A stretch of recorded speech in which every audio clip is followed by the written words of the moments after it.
to actually have open doors. We need to have open discussion. We need to have people talk about different things. Christians value open discussion. And so even I look at a lot of the things that he says here as well, that he used to be a Republican, but then he realized that, that's not really for me. Yeah, of course. Saying that I am a Republican, putting that label on yourself, is probably where he got hurt. See, the thing is I know I used to be a Republican too. I now am a registered libertarian. Why? Because the Republicans don't represent me. You could even say that some conservative ideas don't represent me. But what does represent me? Conservative values, conservative Christian principles. Does it mean that I am going to be, I'm hurt by Republicans because they don't represent me? Zane, question for you. Does McCarthy represent you? Absolutely not. But he's a Republican. I don't know. It's like he does what's another Mitch McConnell. Does Mitch McConnell represent you, Zane? Not at all. And I think that's where we get caught up in. I think that's the polarizing thing is most people think that because they're Republican, they represent you. And I think that so many people look at it surface level and they just think, oh, this guy's a Republican. He probably puts faith in these DC politics. We don't. I don't even like the term Republican. I don't like the term Democrats because it's so, I guess, kind of is polarizing. But continue. So when you say Republicans don't represent me, you kind of go like, yeah, they don't represent me either. That's why we're trying to actually get people who represent us into into this world. So here's another interesting. I'm gonna keep reading on with what this person wrote. I used to be wrapped up in the Republican culture and became adjacent to Christianity because of it. I am thankful that because it broke the ice, allowing me to actually dive into the faith when I felt comfortable. It wasn't until I started going to church, reading scripture, and helping people through community outreach that I began to understand that the right has a tendency to use God as a sort of calling sign. However, I find using language that claims God affiliates with any political party is wrong. Politics are created by man, and man is broken. So naturally, government will have broken alignments to it. It is important to remember that our Lord has no political affiliation. Which that's interesting. So how do you break that down? How would you look at that and say, interesting points. I agree with some of it, but fundamentally wrong. Yeah, fundamentally wrong. I do agree with it a little bit. Obviously, the Lord has no political affiliation, and there are people in the conservative right-wing space that do use God and prop God up to be as they only represent conservatives, and they're not going to represent people. I mean, God should represent all people, and we should seek salvation through all humans, no matter what your worldviews are, and try to, convert people to that, in a sense. Yeah. So, question for you: is God a Republican? I mean, I guess God has no political affiliation. Yeah, I agree with that. 100%. Yeah, I think everyone can agree with that. God is not a Republican. God is not a Democrat. God is not a libertarian. God is not. But here's my point: does God support life? God does. Okay. And who supports life? Who supports more right-leaning people? More right-leaning. It might not be the Republicans fully, but the Republicans are right now on the side of Christian values. Yeah, and I think the term Republican is also a bit polarizing too, because I think there should be one true American ideology. It's people that believe in God and freedom, and I just don't think you can be an American and be a Democrat anymore. Yeah. I mean, can you agree with that? Like, because they're so anti-human, they're so anti-family, they're such massive government assistance and zero individual responsibility in most things they do, and it's just a complete degenerate free-for-all that these people live their life by. So I don't even think you can call that American. I think we just need to get back to this single-party way of American ideology of life, liberty, and the pursuit of happiness. Yeah. That's where we need to go back with it. And so that's my whole point is what does God think about life? He wants it. So are the Republicans doing their best job? No, they're not doing their best job. That's why we consider ourselves conservative Christians who support the right to life. And the same thing, what's God's stance on, I don't know, sexual immorality? What is God's stance on the LGBTQ people? Definitely wouldn't take the left side on that. Probably going to take, the populist right movement on that. Yeah. So Zane, is God encouraging people to do gender transition?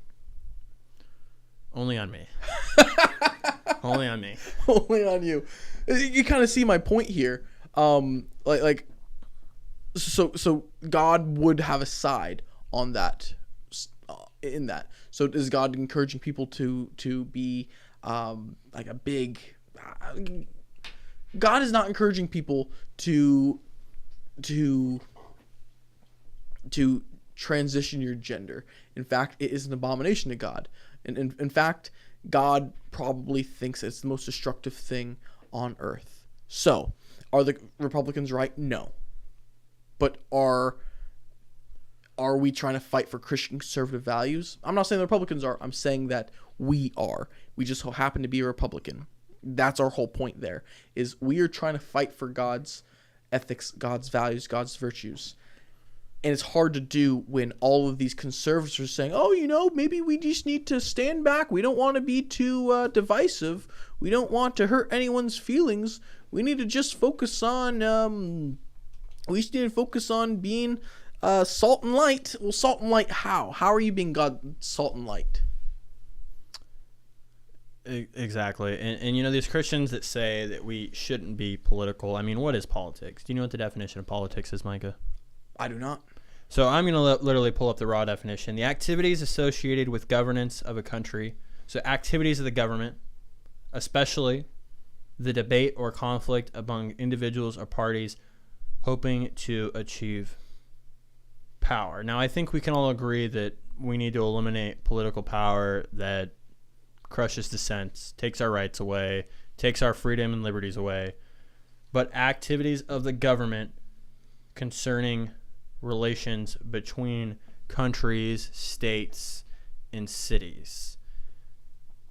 I mean, I don't know how much this guy ignores the idea of politics and how much we should have a Congress, or should we have men of God creating a political system and a political structure.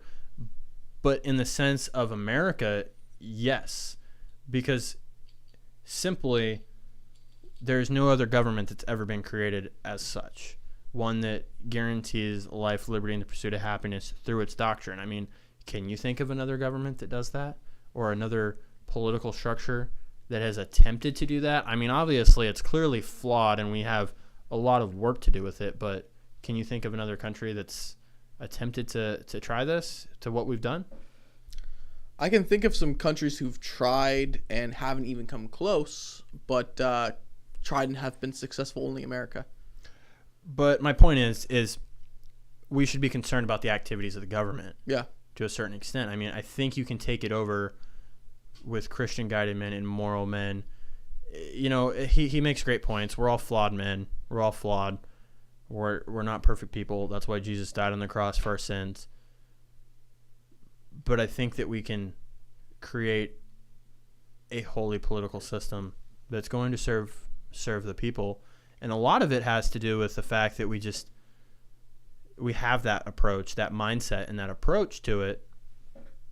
I'm just not going to worry about politics. I'm just going to focus on the scripture. I'm not going to worry about, the real world tangible aspects of everyday life and activities of all these entities that try to coexist amongst one another.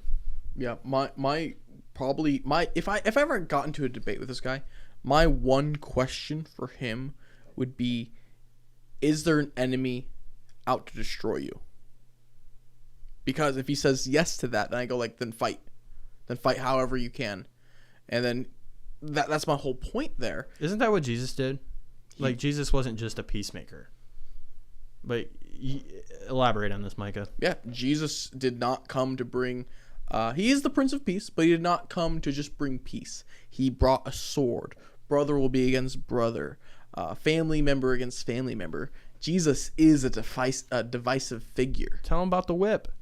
Jesus fashioned a whip and ran around the temple whipping people, saying, calling someone a domestic terrorist is now calling them racist. Just doesn't mean anything at this point, you know?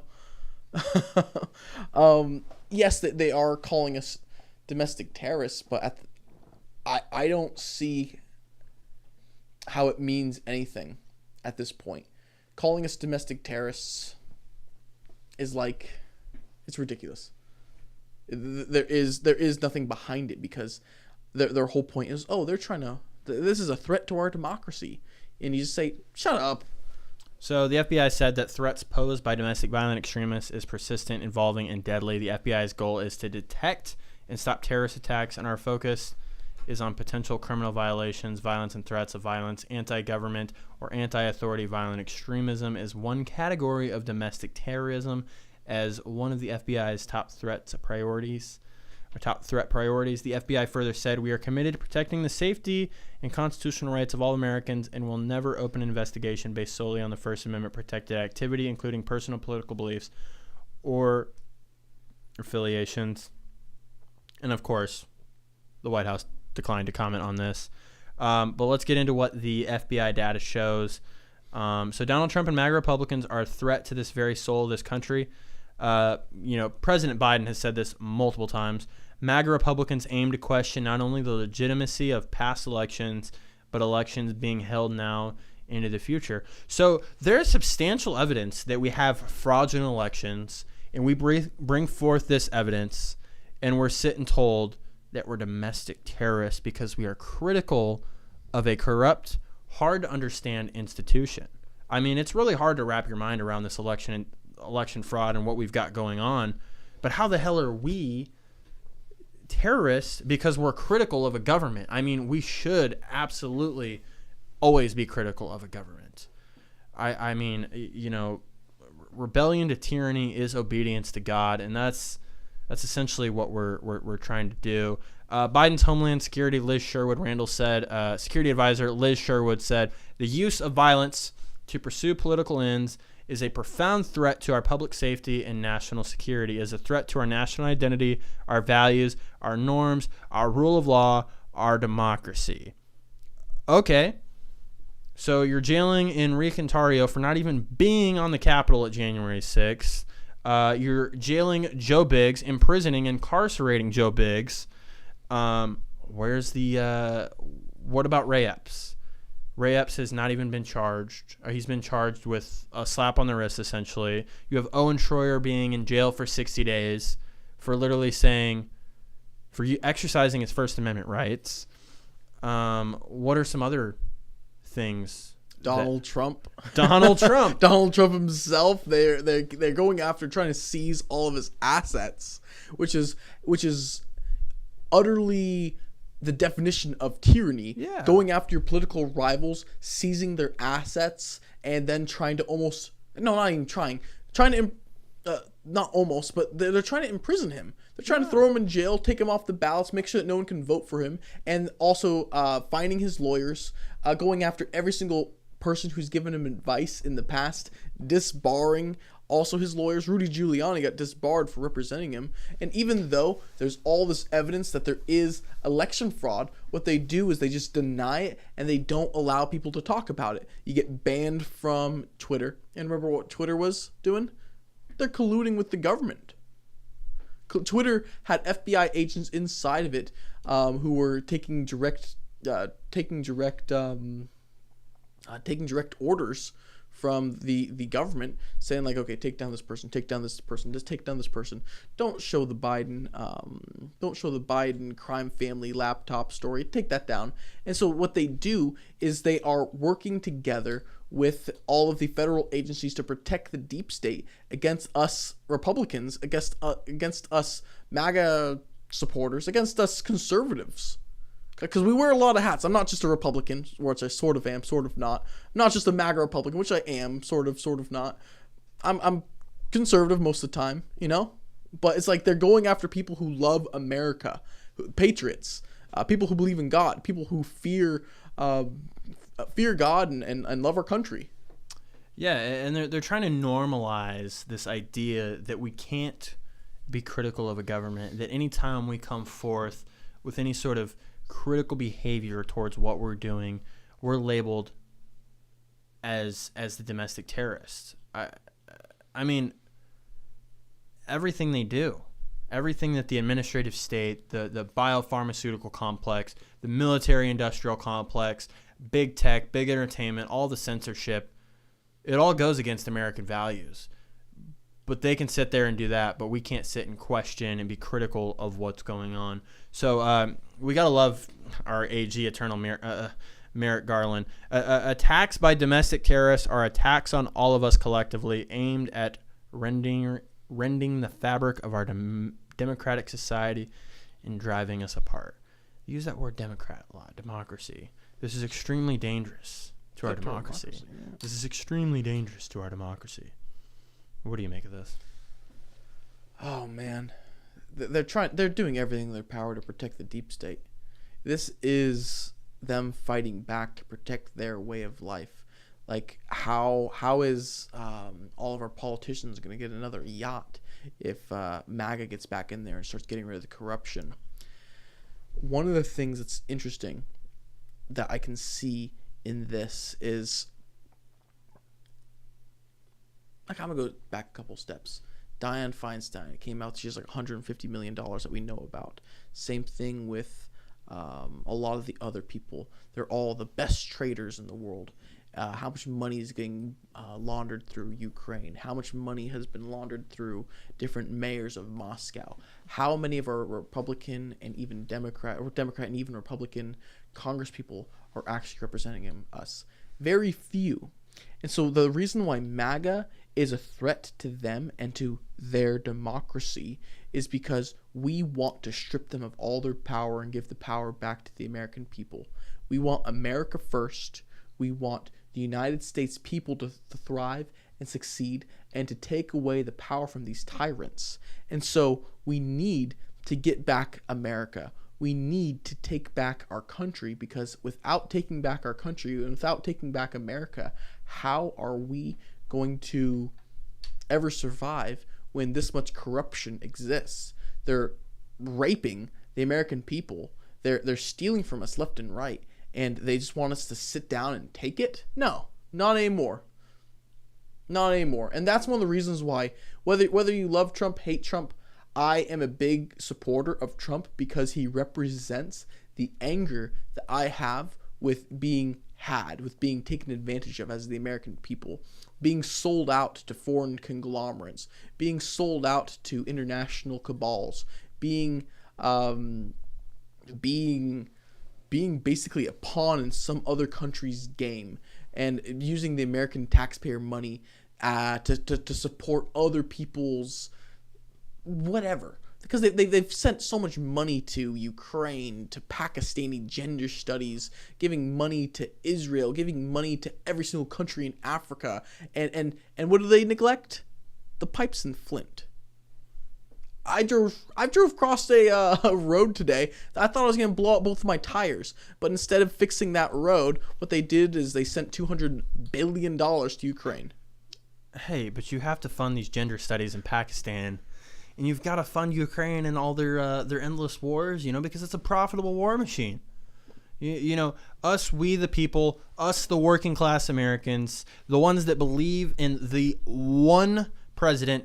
He may not be perfect. He may not agree with everything that you may not agree with everything that he says, but the one person that's challenging this beast of a political system, of the administrative states, of the big tech agencies, all of this, it's so obvious that once you have literature like this coming out and you've got these massive intelligence agencies going against him, it's obvious that you have a system that is not for we the people. We the people are being attacked, and it's simple as that. Like, there's no other conclusion to it. I mean, unless you're like an NPC or you're just not paying attention and you don't care and you're indulged into other things that don't matter at this point. Speaking of NPCs, we'll go back to the conversation that we had before this one. That's one of the things that when you have that conversation with your friend, I kind of go like, yeah, Donald Trump may not be perfect. America may not be perfect. Everything that we literally exist in may not be perfect, but America's the only country I've got. No one else is going to take me. Donald Trump is the only person who's sort of representing me. There is no one else that I can count on. There is no one else better. And so that's one of the things that annoys me, because when people say, oh, Donald Trump isn't perfect, you're like, I know he's not perfect. I see that too. But the thing is, he's the only one that's standing up for me. He may be imperfect, but he's the only person who sort of represents my ideals and values. He's the only one standing up for the American ideology that we once knew. I mean, we grew up, maybe our people before us grew up in a world where the American ideology was strong, but it's now slowly being eroded at. And everyday people that I talk to, most people I know that aren't even political are like, yeah, I'm going for Trump. I mean, They can sit there and put on the obvious, lens that, look, from 2016 to 2020, our economy was good. Foreign relations were somewhat good. We weren't in any wars. We were bringing production back to this country, and we were making America great slowly again. It's going to take many years. I mean, he was under so many brutal attacks, from impeachment to media hoax to Russian propaganda hoaxes, all that stuff. But these people that aren't following politically are going for Trump, and they can see that we 9 V8s here idling for 30 minutes. Your carbon footprint is increasing. We're getting charged for what? You know what we're doing? It's not stopping. We're putting a price on pollution, right? And we're returning it to families like yours. I don't think so. You're sending it over to Ukraine, right? No. Yeah. You send it over to the guy that you were with that slaughtered his own country. You've been listening to Putin, have you? Putin? No. Definitely don't listen to your propaganda, eh? You got propaganda, bro. Fucking piece of shit, man. Fucking dumbass. Get the fuck out of here. Go to a homeless shelter, you piece of criminal. Seriously, you piece of shit. Look at this friggin' buck team, Nobody can take this man seriously, dude. He's like the Canadian American Psycho. He's smooth talking. He tries to play the pretty boy. Kind of like Gavin Newsom in a way. I was about to say, who did it better, Gavin Newsom or him? Yeah, just completely gaslights you. I mean, the dude makes a great point. He makes this whole Green New Deal agenda, but, he's got 8 V8s idling. He probably has a private jet and flies all over the world and is doing nothing. And then he's saying that it's going back into your pocket. How so? Yeah, it's the biggest thing that I noticed here, that my biggest takeaway is when someone questioned him on something, he said, oh, you've been listening to Putin, have you? Or Russian disinformation. And I hate that, because I go like, no, I've just noticed that $200 billion of American money, I don't know how much Canadian money went to Ukraine. I don't know how much they are sending in Canada, because I don't really follow Canadian news as much. But I know that they're sending them money. I know that they're sending them support. I know that they're sending them weapons. And I am so sick of being told, hey, all that stuff you just heard is misinformation and disinformation. You need to not listen to Putin anymore, bud. And you kind of go like, no, you need to stop sending my money to Ukraine. like we all know you're sending money to the Ukraine. Zelensky was just in the parliament at Canada. Is that a lie? Is that Russian disinformation that they're honoring Nazis? They're freaking honoring Nazis at the Canadian parliament, and now you say, oh, just that's Russian disinformation, bud. Oh yeah, sure, you betcha. That's just some. That's just I think it's crazy that they're trying to gaslight both the American and the Canadian people like that. Well, so we literally just should have called this episode gaslighting. We've got Hillary Clinton gaslighting American people. We've got Justin Trudeau gaslighting people.